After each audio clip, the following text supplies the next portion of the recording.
Hi everyone, I'm Natalie Ortega. I'm the Cultural Resource Specialist at Fort Huachuca.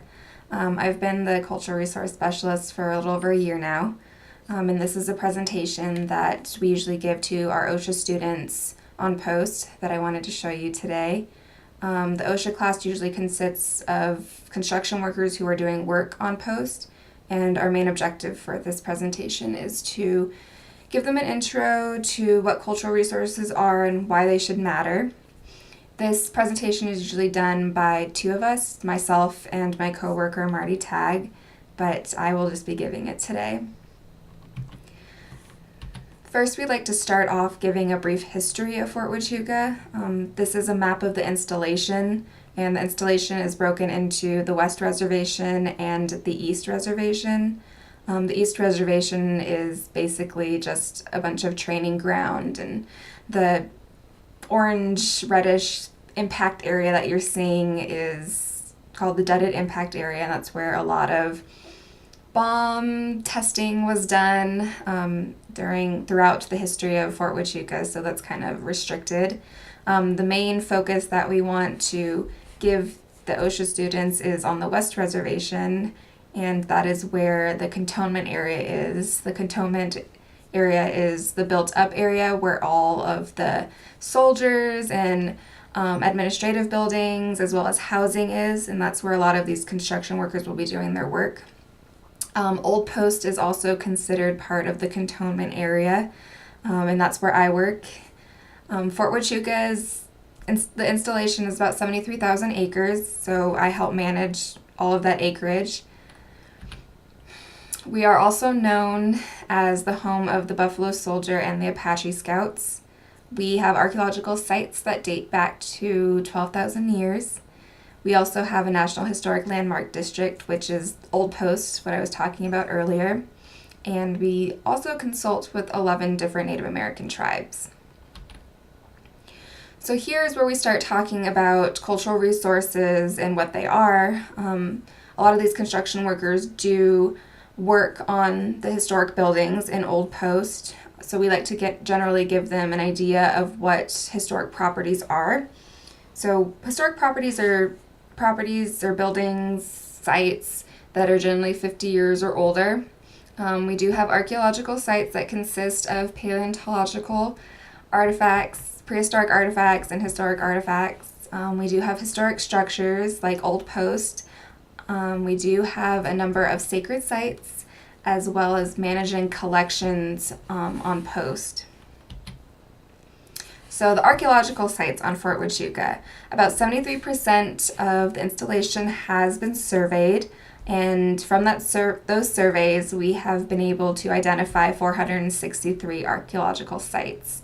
That number is still growing. In the year that I have been here, we've probably added 10 to 15 new sites to that number. Included in those sites are the 3 National Register of Historic Places that are listed.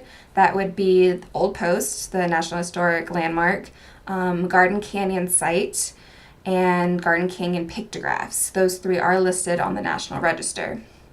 We do have 292 eligible sites as well as 79 uneligible sites. These include 5 sacred sites. The picture you are seeing are actually the pictographs in Garden Canyon that are listed on the National Register. All right, so historic structures. We have about 346 historic structures that date between 1884 and 1962. 65 of those are listed, and that is what we consider Old Post. So the historic districts that we do have on Fort Huachuca are Old Post, Cavalry Park, which is eligible, and our WPA area we're proposing it. We're trying to get it listed. So this picture is actually a picture of Old Post Officers Row. That was when it was going up. These houses are where the officers of the Army and their families would stay, and you can see that they're pretty nice. These are actually located along our parade ground in Old Post. All right, tribal consultation. Like I mentioned earlier, we do consult with 11 tribes. We are actually having a tribal consultation meeting early 2017, so we will be hosting a tribal meeting to hopefully representatives from all of these tribes. I have yet to meet all of these representatives, so I'm really excited. Archaeological collections. So Fort Huachuca does have a variety of archaeological collections. They are housed at Arizona State Museum. We actually have more than 404 cubic feet currently. Like I said, we are always finding new sites, and with that, we are collecting more artifacts, and our cubic feet just continues to grow at ASM. We currently do not have the ability to house any of our artifacts on post, but we are looking into possibly getting our own curation facility. So what is cultural resource management? Well, my job basically is to protect the resources on Fort Huachuca. I not only do survey work, excavation work when necessary, monitoring, building management, and maintaining relationships with tribes, but there is a lot of public outreach that we are starting to get active on Fort Huachuca. So these pictures show actually descendants of the Apache soldiers standing in front of the headquarters sign. The middle picture is actually the restoration of some of the historic officers' housing. They are an adobe building that was done, I want to say like 10 years ago. And the caution no grading signs you will see all over post, because that tells the maintenance staff that that area is not supposed to be touched due to a possible archaeological site or biological site. We do have a lot of natural resources on post that use these signs as well to keep maintenance crews from wrecking any of their sites as well. So the last thing that we do when we have this talk with the OSHA classes, we kind of show them artifacts that have been found during their construction work. We ask them to call us if they ever find anything or think they found something and aren't sure. These are actually pictures of artifacts that were found underneath our historic barracks porches that were redone early this last year. This is actually, I think, a piece of tack from a horse.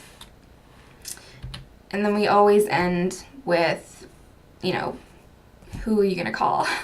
Mine and my coworkers' numbers are listed, and this is a time where we actually pause for questions.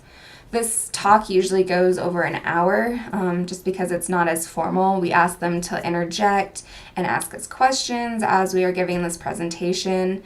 A lot of times they will tell stories themselves of things that they have found on post, as well as things that they've heard, and it also gives us a good time to interact with them so that they know we're interested in what they have to say and what they're finding, and that we're approachable, and we're always there to answer questions.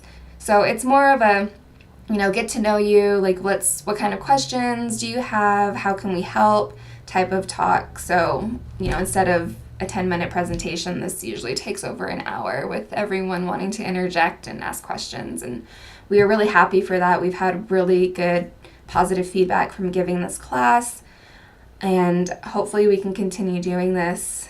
But this is the presentation we usually give for our OSHA class. And